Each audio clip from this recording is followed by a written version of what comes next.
मेरा नाम कल्पना है। मैं एक गरीब परिवार से ताल्लुक़ रखती हूँ। मेरे परिवार में मेरे अलावा मेरी एक बड़ी बहन और एक छोटा भाई रहता है। हम दोनों बहनें बड़ी थीं, इसीलिए हम अपने छोटे भाई को बहुत ज़्यादा प्यार किया करते थे। गरीबी के कारण हम दोनों बहनें तो पढ़ लिख नहीं सके, लेकिन हमने ठान लिया था कि हम अपने छोटे भाई को इतना पढ़ा लिखा देंगे कि वो अपने पैरों पर खड़ा हो जाएगा, ताकि वो बड़ा होकर अपना भी ख्याल रख सके और हमारा भी। हमारे माता पिता दोनों ही हमें इस दुनिया से छोड़कर जा चुके हैं। हम तीनों भाई बहन ने अनाथों वाली ज़िंदगी गुजारी है। हम दोनों बहनें पढ़ी लिखी नहीं थीं, बस ऐसे ही छोटा मोटा कामकाज करके हम अपना गुजर बसर कर रहे थे। मेरी बड़ी दीदी बहुत शर्मीली थीं और वो हमेशा घर के कामों में ही लगी रहती थी, इसलिए वो घर से बाहर कम ही निकलती थी। माता पिता के इस दुनिया से जाने के बाद हमने बहुत सारी परेशानियों का सामना किया। रिश्तेदारों ने भी हम तीनों मासूम बहन भाई को कभी सहारा नहीं दिया और ना ही समझा। हम दोनों बहनों ने अपनी ज़िंदगी अपने बलबूते पर ही गुजारी है। मैं आज आपको सच्ची कहानी सुनाने जा रही हूँ। हमारे जैसे शहर में मौजूद एक स्कूल की टीचर जो साइंस लैब में जब भी पढ़ाने जाती थी तो लैब में अंधेरा करके ही बच्चों को पढ़ाया करती थी। ये एक सच्ची कहानी है जिसको सुनकर आप भी हैरान रह जाएंगे। हम दोनों बहनें पढ़े लिखे तो नहीं थे, इसलिए हमने सोचा कि हम कोई नौकरी कर लेते हैं। हमें कोई अच्छी नौकरी भी नहीं मिल सकती थी क्योंकि हम एजुकेटेड नहीं थे। हम दोनों बहनों की काफ़ी उम्र हो चुकी थी। मेरी बड़ी दीदी सिलाई करती थी और मैं एक स्कूल में झाड़ू लगाने की नौकरी किया करती थी। इस स्कूल में मैंने अपने भाई को भी एडमिशन दिलवाया हुआ था, जहाँ पर मेरे काम करने की वजह से वहाँ के प्रिंसिपल मेरे भाई की फ़ीस में थोड़ी कमी कर दिया करते थे और फ़ीस अगर लेट भी हो जाया करती थी तो किसी तरह की कोई परेशानी का सामना नहीं करना होता था। जिस स्कूल में मैं काम किया करती थी वहाँ पर एक टीचर का बड़ा ज़ोर शोर था। वो टीचर सारे बच्चों को कमरा बंद करके ही पढ़ाया करती थी और हैरान कर देने वाली बात तो ये थी कि सारे ही बच्चों का रिजल्ट 80% ही आता था। सारा स्कूल ये बात सोच सोच कर परेशान रहता था कि आखिर ये टीचर ऐसा कौन सा तरीका अपनाती है बच्चों को पढ़ाने के लिए कि बच्चों का रिजल्ट 80% ही आता है और बच्चे उस टीचर से काफ़ी इम्प्रेस भी रहते हैं। कहने को तो स्कूल का स्टाफ बहुत बड़ा था, लेकिन किसी को भी हकीकत के बारे में नहीं पता था कि आखिर स्कूल की साइंस वाली टीचर बच्चों को अंधेरे में पढ़ाती है तो उसकी वजह क्या है। स्कूल में लोगों का ये सब कुछ जानने के लिए इंटरेस्ट और भी ज़्यादा बढ़ता चला जा रहा था। यहाँ तक कि स्कूल की प्रिंसिपल भी काफ़ी हैरान थी। फिर एक दिन स्कूल की प्रिंसिपल ने फैसला किया कि वो इस सच्चाई का पता लगाना चाहती है। मुझे इस स्कूल में सफाई कर्मचारी की नौकरी करते हुए 8 साल हो गए थे। उसके हिसाब से मैं ही पूरे स्कूल की सबसे पुरानी कर्मचारी थी। इसीलिए स्कूल की प्रिंसिपल ने मुझे अपने पास बुलाया और उन्होंने मुझे ये सब जानने की जिम्मेदारी सौंपी। प्रिंसिपल का कहना था कि तुम अगर हमारा ये काम कर दोगी तो हम तुम्हें तुम्हारी मुंह मांगी रकम देंगे। साइंस वाली टीचर, जिनका नाम अमृता था, स्कूल में सब उनको अमृता मैम कहकर पुकारते थे। ये टीचर प्रिंसिपल की जान पहचान की थी और काफ़ी एजड भी थी और बहुत गुस्से वाली थी, इसीलिए हर किसी का मिजाज उनसे नहीं मिलता था, लेकिन बच्चों को वो बहुत प्यार से पढ़ाया करती थी। मुझे याद है जब 8 साल पहले मैं इस स्कूल में काम करने के लिए आई थी तो तभी ये स्कूल नया नया बना था। उसके बाद ही मैं यहाँ पर सफाई कर्मचारी की नौकरी पर लगी थी और मेरे भाई को पढ़ते हुए भी यहाँ पर 7 साल हो गए हैं। जब मुझे यहाँ पर काम करते हुए 1 साल हो गया था, उसके बाद ही मैंने अपने भाई का यहाँ पर इस स्कूल में एडमिशन करवा दिया था। पहले मेरा भाई सरकारी स्कूल में पढ़ता था, उसके बाद मैंने उसका एडमिशन इस स्कूल में करवाया था। ये कॉलेज हमारे घर से सिर्फ 10 मिनट की दूरी पर ही मौजूद है। जब मुझे ये जिम्मेदारी सौंप दी गई कि मुझे टीचर अमृता के राज से पर्दा उठाना है, तब फाइनल एग्ज़ाम्स करीब आ रहे थे और अगले ही साल मेरा भाई भी अमृता मैम से ही साइंस पढ़ने वाला था। मेरा इरादा भी यही था कि मैं अपने भाई से हकीकत जानकर स्कूल की प्रिंसिपल को सब कुछ सच सच बता दूंगी। मैंने ये जिम्मेदारी सिर्फ पैसों के लालच में आकर ली थी और मेरा कोई गलत मकसद नहीं था, क्योंकि मेरे घर में पैसों की कमी थी, इसलिए मुझे पैसों की ज़रूरत भी बहुत थी। उसके लिए मैं ये काम करने के लिए तैयार हो गई थी। मैं नहीं जानती थी कि इस सच्चाई का पता कैसे लगाया जाएगा और मुझे कितनी मुश्किलों का सामना करना पड़ेगा। अगर मुझे पता होता कि इस रात से पर्दा उठाने में मुझे इतनी ज़्यादा परेशानियों का सामना करना पड़ेगा और मेरी ज़िंदगी का सारा सुकून बर्बाद हो जाएगा, तो मैं हरगिज़ ये काम करने के लिए राज़ी नहीं होती। लेकिन अब जबकि मैं अपनी ये जिम्मेदारी पूरा करने के लिए प्रिंसिपल से वादा कर चुकी थी, तो वादे से फिरना मुझे फिर ठीक नहीं लगा और फिर मैंने इस काम से न जाने कितने स्टूडेंट की ज़िंदगी बचा दी, क्योंकि हर सुनने और देखने वाले को तो टीचर के बारे में जानकर सबसे पहले स्टूडेंट्स की ही फिक्र होती थी। और हैरत की बात तो ये थी कि किसी भी स्टूडेंट ने आज तक ना ही उनकी शिकायत की थी और ना ही कभी कोई स्टूडेंट पढ़ाने के इस अंदाज की वजह से कम नंबर से पास हुआ था या फिर फेल हुआ था। प्रिंसिपल को सच्चाई के बारे में बहुत इंटरेस्ट आ रहा था कि आखिर इस तरह पढ़ाने की क्या वजह है। मैं बहुत बेचैनी से उस टाइम का इंतज़ार कर रही थी कि मेरा भाई अमृता मैम की लैब में चला जाए और मैं इससे हकीकत पूछ सकूं। आखिरकार वो दिन भी आ गया और मेरा भाई आज अमृता मैम की पहली क्लास लेने के लिए लैब में जाने वाला था और मुझे पूरी उम्मीद थी कि अमृता मैम कम से कम अपने स्टूडेंट को तो इस बारे में ज़रूर बताएंगी कि वो अंधेरे में क्यों पढ़ाती हैं। हमारा भाई हम दोनों बहनों से कोई भी बात नहीं छुपाता था, इसलिए मुझे इस बात का यकीन था कि वो मुझे हर हकीकत बता देगा और आज आखिरकार अमृता मैम के राज से पर्दा भी उठ जाएगा। आज भी रोज़ की तरह मैं स्कूल जाने के लिए जल्दी उठ गई थी और अपने भाई का फेवरेट नाश्ता बनाकर तैयार कर रही थी। हर रोज़ मैं अपने भाई को लेकर ही स्कूल जाया करती थी। अब तो वो काफ़ी बड़ा हो गया था, लेकिन बचपन से ही उसकी आदत थी। जब से उसका इस स्कूल में एडमिशन हुआ था, तब से ही हम दोनों भाई बहन एक साथ ही स्कूल जाया करते थे। वापसी में वो अपने दोस्तों के साथ घर आ जाता था और मैं स्कूल के सारे काम निपटाकर बाद में घर आती थी। मेरी बड़ी दीदी तो देर से सोकर उठती थी, इसीलिए हम दोनों भाई बहन सुबह सवेरे अपने हाथ से नाश्ता तैयार करके स्कूल के लिए निकल जाते थे। मैं रोज़ की तरह नाश्ता बनाते टाइम उसको बार बार यही याद दिला रही थी कि वो जैसे ही क्लास में जाएगा और कमरे में अंधेरा होगा तो वो अमृता मैम से अंधेरे की वजह पूछेगा और मुझे वापस आकर वजह ज़रूर बताएगा। उसके बाद हम दोनों भाई बहन स्कूल में चले गए और मेरा भाई अपनी क्लास में चला गया और मैं छुट्टी का इंतज़ार करने लगी। मैं बहुत खुश थी। आज ही प्रिंसिपल को सारी सच्चाई बताकर पैसे हासिल कर लूँगी। प्रिंसिपल ने मुझे मुँहमांगी रकम देने का वादा किया था, इसलिए मैंने सोच लिया था कि मुझे प्रिंसिपल से 10 लाख रुपए मांगने हैं। मेरा भाई रोज़ की तरह एक के बाद दूसरी क्लास लेता जा रहा था और आखिर में वो साइंस लैब में चला गया। मैं भी बहाने से लैब के अंदर गई कि शायद कुछ सुन सकूं, लेकिन मैं कुछ भी नहीं जान पाई थी और मुझे कुछ देर बाद उस कमरे से बाहर आना पड़ा। मुझे एक बात बहुत हैरत वाली लग रही थी और वो ये थी कि इस साइंस लैब के अंदर का नज़ारा। ये लैब एक ख़ास मैप के मुताबिक बनाई गई थी और प्रिंसिपल के पूछने के बावजूद भी अमृता मैम ने कभी भी इस मैप के मुताबिक लैब बनाने के राज से कभी पर्दाफाश नहीं किया था। अमृता मैम इस स्कूल के मालिक की जान पहचान की थी, इसलिए स्कूल के प्रिंसिपल कुछ ज़्यादा पूछताछ भी नहीं कर पाई थी। उसके बाद मेरा भाई जैसे ही लैब के बाहर आया, मैं फ़ौरन उसे घर ले गई ताकि हकीकत मालूम कर सकूं। मैं सारे रास्ते बहुत खुश थी कि आज मुझे हकीकत का पता चल जाएगा और कल मुझे बड़ी रकम मिल जाएगी।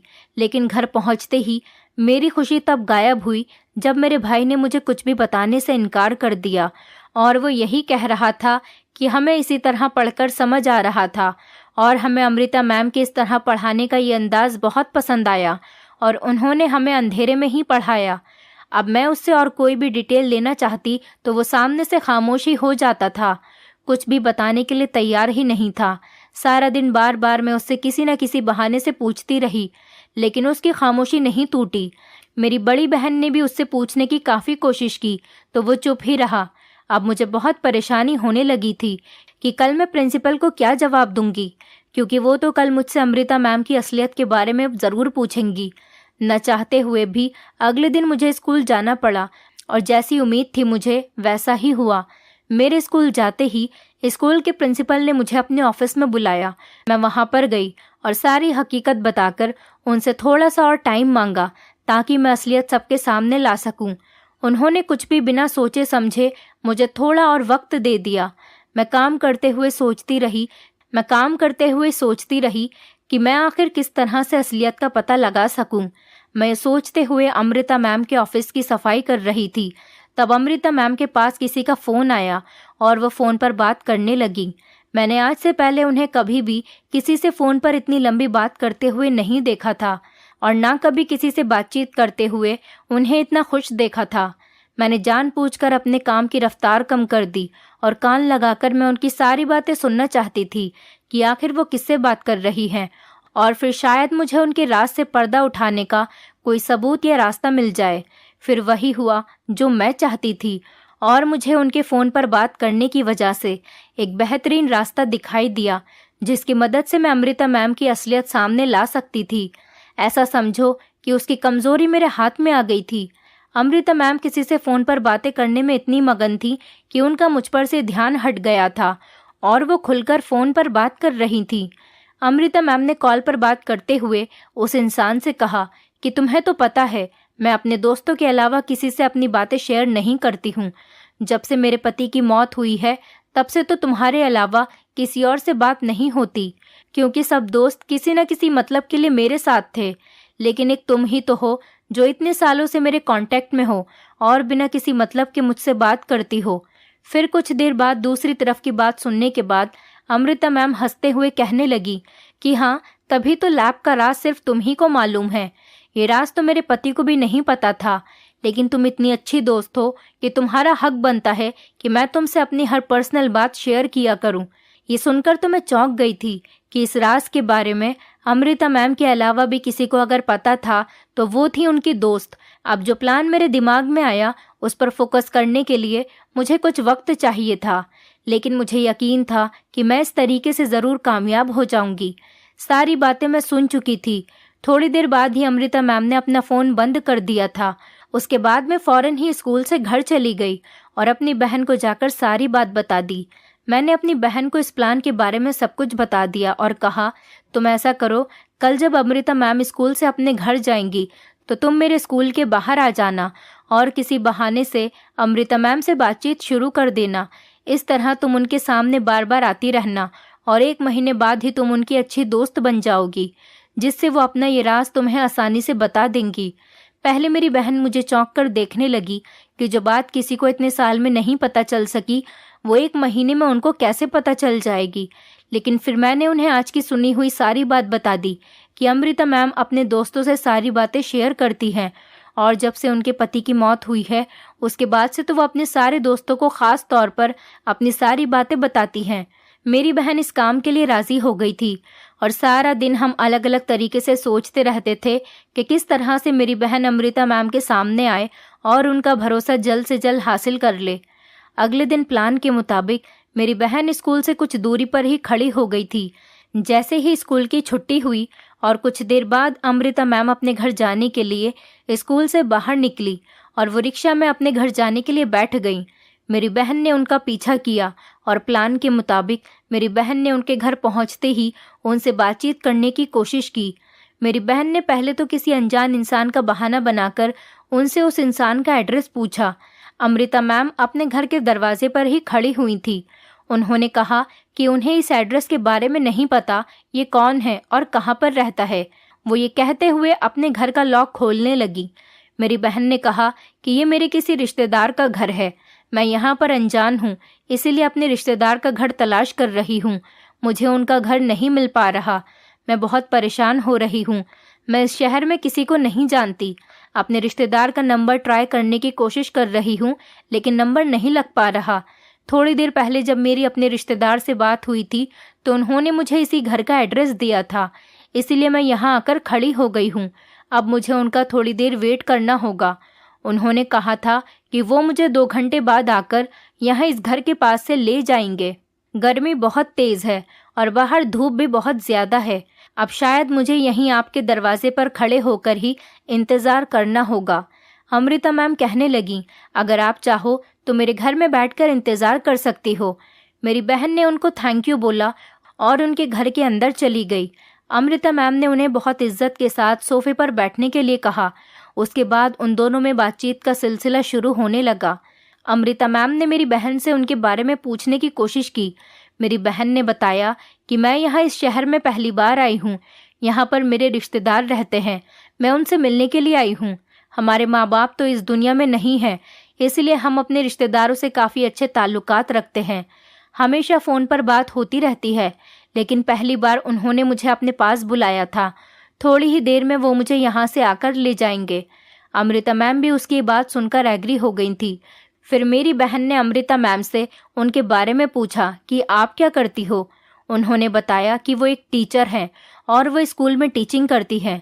मेरी बहन ने पूछा कि आप किस सब्जेक्ट के टीचर हो, तो उन्होंने बताया कि मैं बच्चों को साइंस पढ़ाती हूँ, मैं साइंस की टीचर हूँ। मेरी बहन पहली बार ही घर से बाहर निकली थी। वो इस काम के लिए राजी नहीं हो रही थी, जबकि इस रकम से हमारे घर के काफ़ी हालात सुधर सकते थे। इसलिए उसने ये काम करने के लिए हामरी भर ली थी। वह अमृता मैम के सामने बहुत ज़्यादा कंफ्यूज हो रही थी, इसलिए उनसे ज़्यादा कुछ बात नहीं कर पाई। उसके थोड़ी ही देर बाद उसने बहाना बना दिया कि उसके रिश्तेदार का मैसेज आ गया है, वो उसे लेने के लिए बाहर आ गए हैं, इसलिए वो वहाँ से उठकर चली आई। मैंने अपनी बहन को बहुत समझाया कि तुम्हारे ऐसा करने पर हमारे घर के हालात सुधर जाएंगे और हमारे पास काफ़ी सारे पैसे भी आ जाएंगे। मेरी बहन समझ तो गई थी।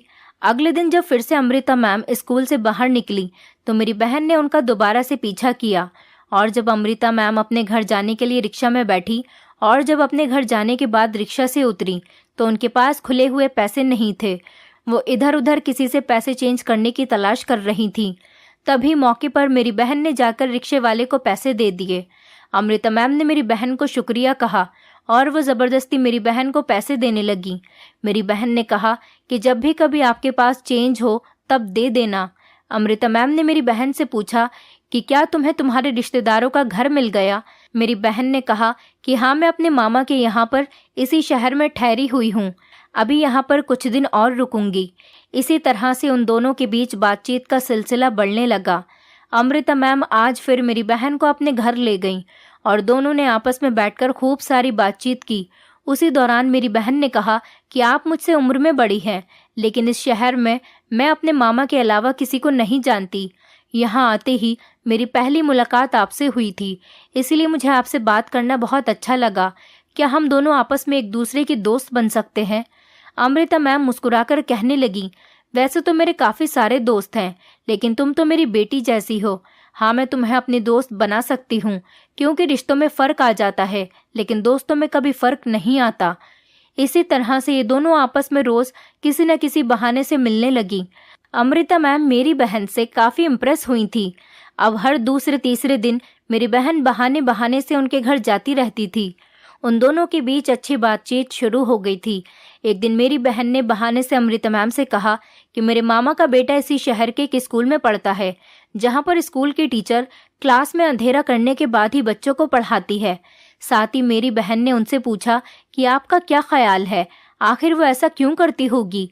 आप भी एक टीचर हो, शायद आपको इसका एक्सपीरियंस हो। हमारा प्लान ये था कि अमृता मैम खुद अपने बारे में बताए कि वो वही टीचर है जो अंधेरा करके बच्चों को पढ़ाती है। मेरी बहन की बात के जवाब में अमृता मैम सिर्फ मुस्कुराई और उन्होंने बात बदल दी। अगले कुछ दिन मेरी बहन बहाने बहाने से अंधेरे में पढ़ाने वाली टीचर का बार बार जिक्र करने लगी, और फिर एक दिन अमृता मैम ने इस रात से पर्दा उठा ही दिया। एक दिन शाम के टाइम मेरी बहन और अमृता मैम एक साथ मार्केट चली गईं और मार्केट में ही उन दोनों ने रेस्टोरेंट में बैठकर कुछ खाने का प्रोग्राम बनाया। वो दोनों आपस में बैठकर बातें कर रही थीं।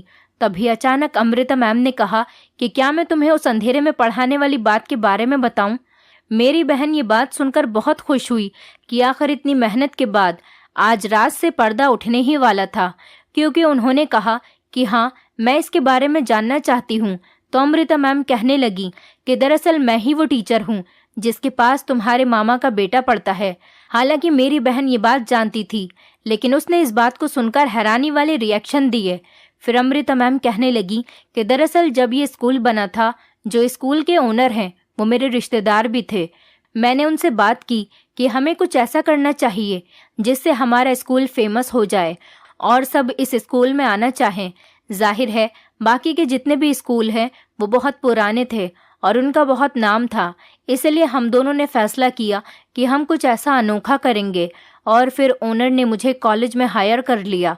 मैंने एक अनोखे तरीके से लैब बनवाई क्योंकि मैंने बाहर दूसरे देश में जहाँ पर पढ़ाई करी थी वहाँ पर देखी थी। ये लैब एक बहुत बड़े कमरे पर बनवाई गई थी और इस बड़े से कमरे के अंदर छोटे छोटे बहुत सारे कमरे भी बने हुए थे, लेकिन इन कमरों की दीवारें लकड़ी से बनी हुई थी और छत नहीं थी, बल्कि चारों तरफ से वो कमरा बंद हो जाता था लेकिन छत से खुला रहता था।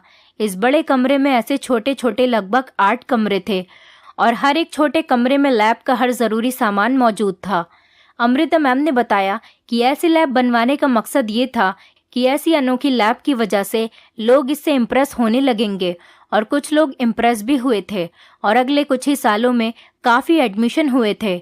जब लैब का टाइम होता तो अमृता मैम हर एक कमरे में 4 से 5 टीचर्स को भेज देती थी और इस तरह से एक ही टाइम में कम से कम 30 से 40 बच्चों पर एक साथ क्लास की लैब हो जाती थी। फिर अमृता मैम हर एक लैब के अंदर जाती और बच्चों को बताती कि उन्होंने आज क्या टास्क परफॉर्म करना है। हर बार वो बच्चों को अलग अलग ग्रुप बनाकर बच्चों को कमरे में भेजती और सबको अलग तरह के टाइम पर पूरा करने के लिए एक एक टास्क दे देती, जिसकी वजह से उन सबको आपस में बात करने का मौका नहीं मिलता था और सबका ध्यान लैब में होता और सबका रिजल्ट भी बहुत अच्छा आता था। 2-3 साल तो इस लैब की वजह से काफ़ी एडमिशन हुए, लेकिन इसके बाद फिर एडमिशन की तादाद कम होने लगी थी। फेमस होने के लिए एक और काम किया गया और वो ये कि अमृता मैम ने अब लैब में अंधेरा करना शुरू कर दिया। ऐसा लगता था जैसे लैब में अंधेरा है, लेकिन दरअसल छोटे कमरों में बिजली मौजूद होती थी। साथ ही अमृता मैम बच्चों से वादा लेती कि इस रोशनी और अंधेरे के बारे में किसी को नहीं बताओगे और तुमसे जो भी पूछे उससे यही कहोगे कि हमें इसी तरह से समझ आता है। अमृता मैम हमें इसी तरह पढ़ाती हैं। वो बच्चों से कहती थी कि तुम अगर सबको बता दोगे कि कमरे में रोशनी होती है तो मैं बीच सेशन में ही पढ़ाना छोड़ दूंगी और तुम सब लोग फेल हो जाओगे। इसका मतलब ये था कि अमृता मैम झूठ बोलती थी कि वो अंधेरे में बच्चों को पढ़ाती हैं और बच्चे भी झूठ बोलते थे कि वो बच्चे क्लास में अंधेरा हो जाने के बाद पढ़ते हैं और उन्हें बहुत मज़ा आता है। ये बात तो ठीक है कि बच्चों को जब अमृता मैम अलग अलग तरह से टास्क देती थी तो उन्हें पढ़ने में बहुत मज़ा आता था और बच्चों को अमृता मैम के साथ पढ़ना बहुत अच्छा लगता था। इसीलिए कोई भी बच्चा नहीं चाहता था कि अमृता मैम के अलावा और कोई टीचर आए। इसी तरह से बच्चों को पढ़ने में बहुत मज़ा आता था और उनके नंबर बहुत अच्छे आते थे और बच्चे उनसे इस बारे में किसी को ना बताने का वादा कर लिया करते थे। और अमृता मैम ने स्कूल के प्रिंसिपल तक को ये बात नहीं बताई थी, क्योंकि ये राज सिर्फ बच्चे, अमृता मैम और स्कूल के ओनर के बीच ही था। प्रिंसिपल को भी ये बात इसीलिए नहीं बताई गई थी क्योंकि कहीं वो ये राज किसी दूसरे स्कूल में न बेच दे।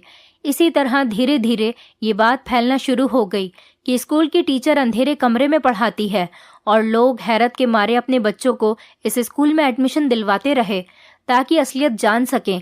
लेकिन आज तक किसी भी स्टूडेंट ने अपने मुंह से असलियत किसी को भी नहीं बताई और अब बाकी स्कूल के बंद हो जाने के बाद यहाँ के एडमिशन की तादाद 2 गुना बढ़ गई थी।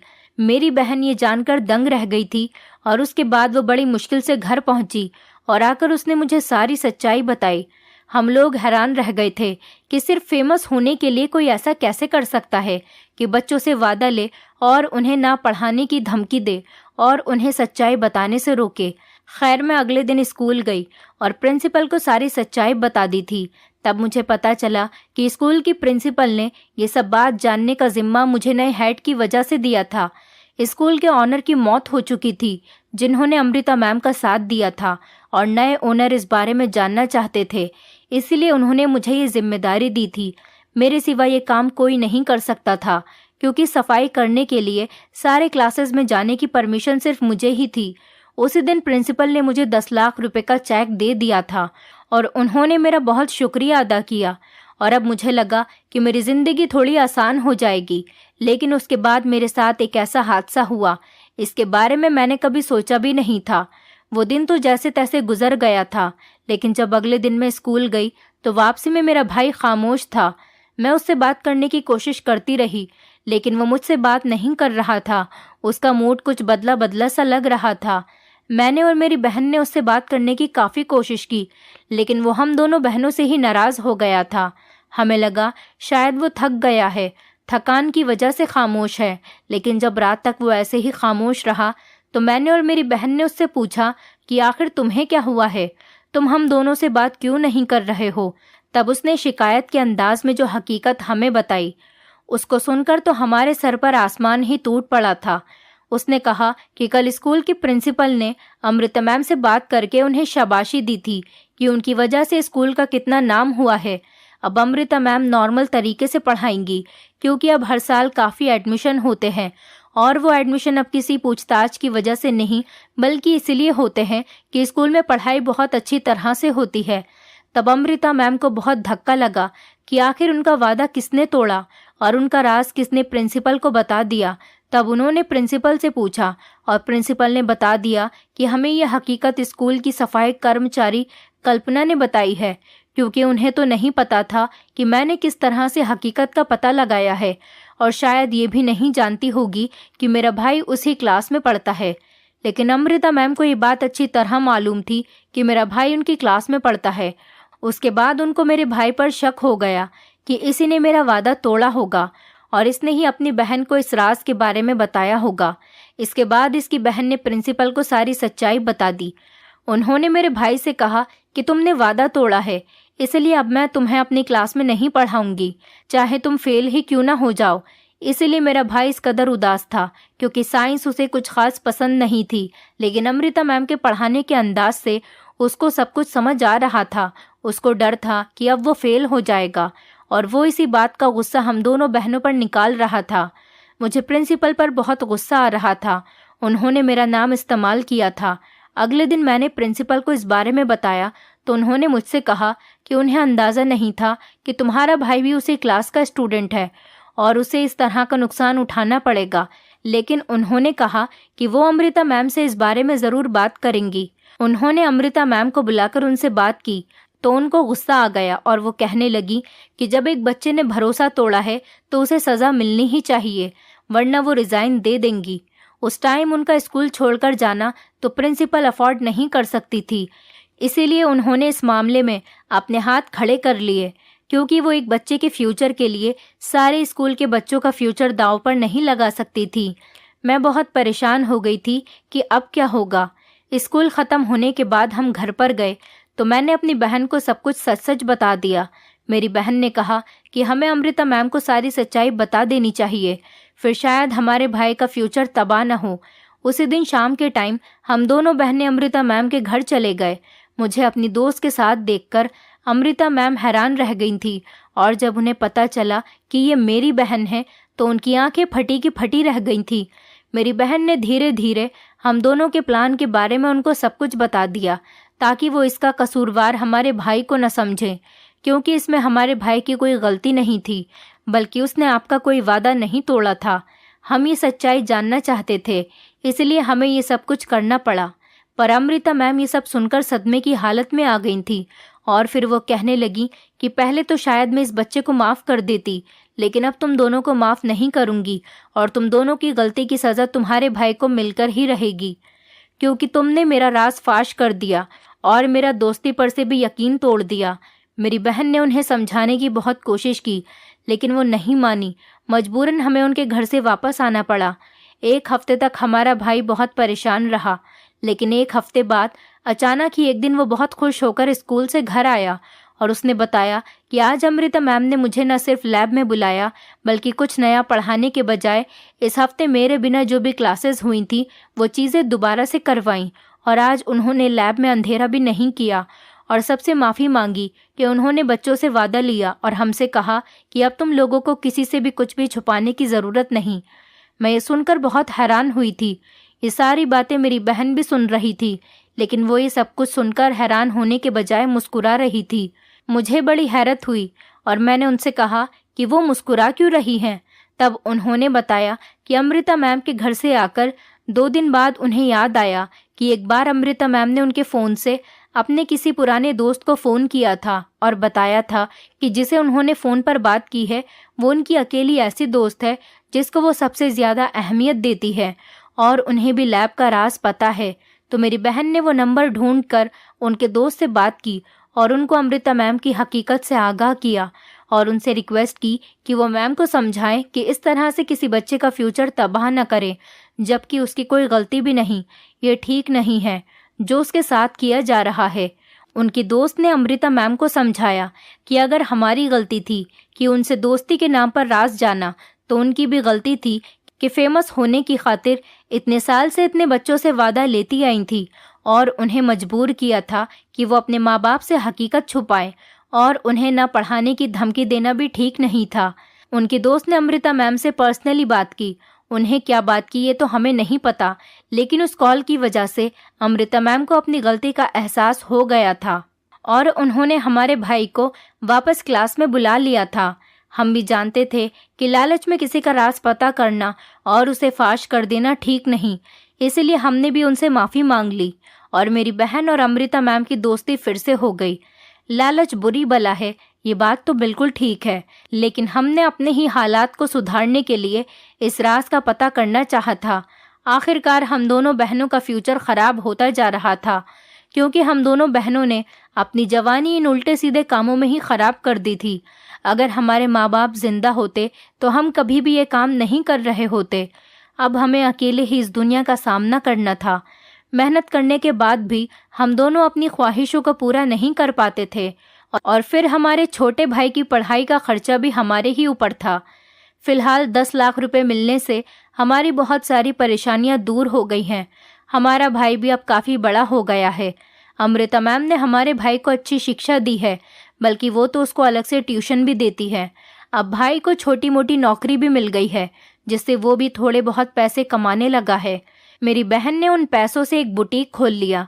उसका बुटीक भी अच्छा चल रहा है और मैंने स्कूल से वो सफाई करने वाला काम छोड़ दिया और अपनी बहन के साथ ही बुटीक पर काम करने लगी हूँ।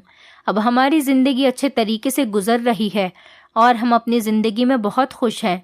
दोस्तों, उम्मीद करती हूँ आपको हमारी कहानी पसंद आई होगी। कहानी पसंद आई है तो वीडियो को लाइक करें, चैनल पर नए हैं तो चैनल को सब्सक्राइब करें और हाँ, नोटिफिकेशन बेल को ज़रूर दबाएं ताकि अगली अपडेट सबसे पहले आपको मिले।